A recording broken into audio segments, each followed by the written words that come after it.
दोस्तों, मैं हूं अख्तर खान और आप देख रहे हैं सीबीसी न्यूज़ वायर। माँ का नाम तो सुना होगा।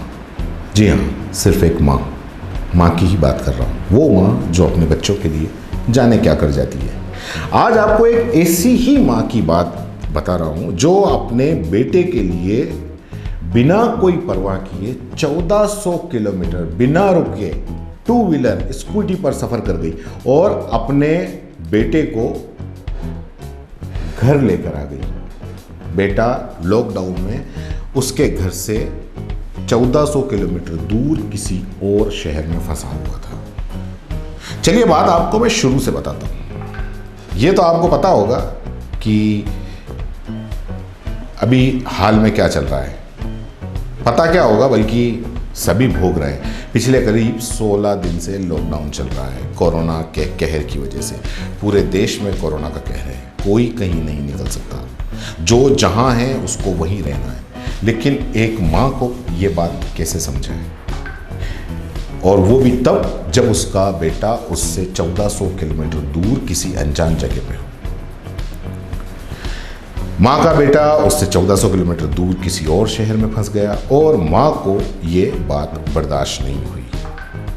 दरअसल 18 साल की रजिया बेगम हैदराबाद के करीब 200 किलोमीटर दूर निजामाबाद स्थित एक सरकारी स्कूल में कार्यरत है। 15 साल पहले उनके पति की मौत हो गई। उनके 2 बेटे हैं। बड़ा बेटा इंजीनियरिंग में ग्रेजुएट है और दूसरा बेटा 19 साल का है, निजामुद्दीन जिसका नाम है, और वो पढ़ाई कर रहा है और वह डॉक्टर बनना चाहता है। निजामुद्दीन ने 12वीं की परीक्षा पास कर ली है और इस समय वह MBBS एंट्रेंस के लिए कोचिंग कर रहा है। वह 12 मार्च को अपने दोस्त को छोड़ने नेल्लोर से रहमताबाद गया था। वह कुछ दिन के उसके साथ में रहा, उसके दोस्त के साथ में। कुछ दिन बाद कोरोना के चलते लॉकडाउन की घोषणा हो गई। अचानक घोषणा हुई थी, ये सबको पता है, जिसके चलते वो वहीं फंस गया। वह घर लौटना चाहता था। माँ की, भाई की याद आ रही थी, लेकिन कोई जरिया नहीं था। रजिया बेगम भी इधर परेशान, बेटे से दूर, बहुत परेशान।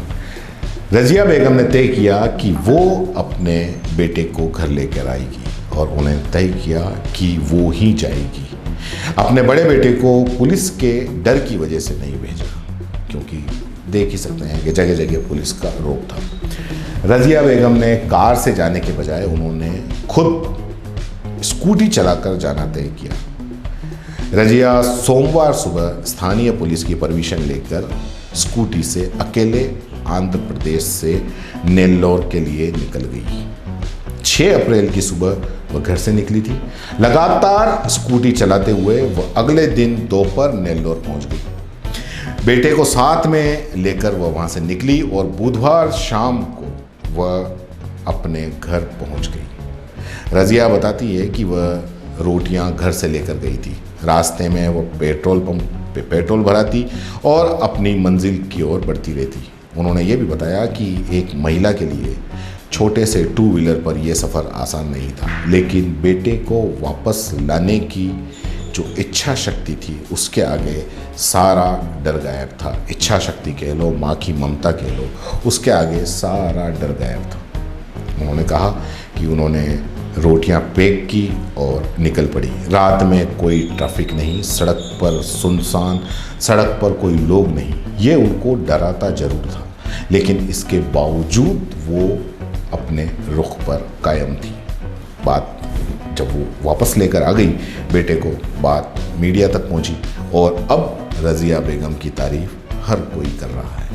ये होती है माँ। 1400 किलोमीटर कम नहीं होते, और वो भी 2 व्हीलर पर। अच्छे अच्छे जवान पुरुषों के पसीने छूट जाते हैं, और एक अकेली महिला के लिए ये एक तरीके से मुमकिन लगता है। महिला के लिए नामुमकिन लग सकता है, लेकिन एक माँ के लिए तो कुछ भी नामुमकिन नहीं लगता। वो कुछ भी कर जाती है, और एक माँ वाकई अपने आप को नहीं रोक पाई और आखिर में अपने बेटे को लेकर वो आ गई। ऐसी माँ को हर कोई सलाम करता है, हम भी सलाम करते हैं। जय हिंद, जय भारत। अगर आप YouTube पर देख रहे हैं तो CBC न्यूज़ वायर का चैनल सब्सक्राइब करिए। पास में दिख रहे बेल आइकन को भी दबाइए। ताकि जब भी हम आपके लिए कोई खबर, कोई जानकारी लेकर आए तो सबसे पहले आपके पास नोटिफिकेशन पहुंचे। अगर आप फेसबुक पर देख रहे हैं तो CBC वायर का पेज लाइक करिए। अगर आप इंस्टाग्राम पर देख रहे हैं तो आप हमें फॉलो कर सकते हैं।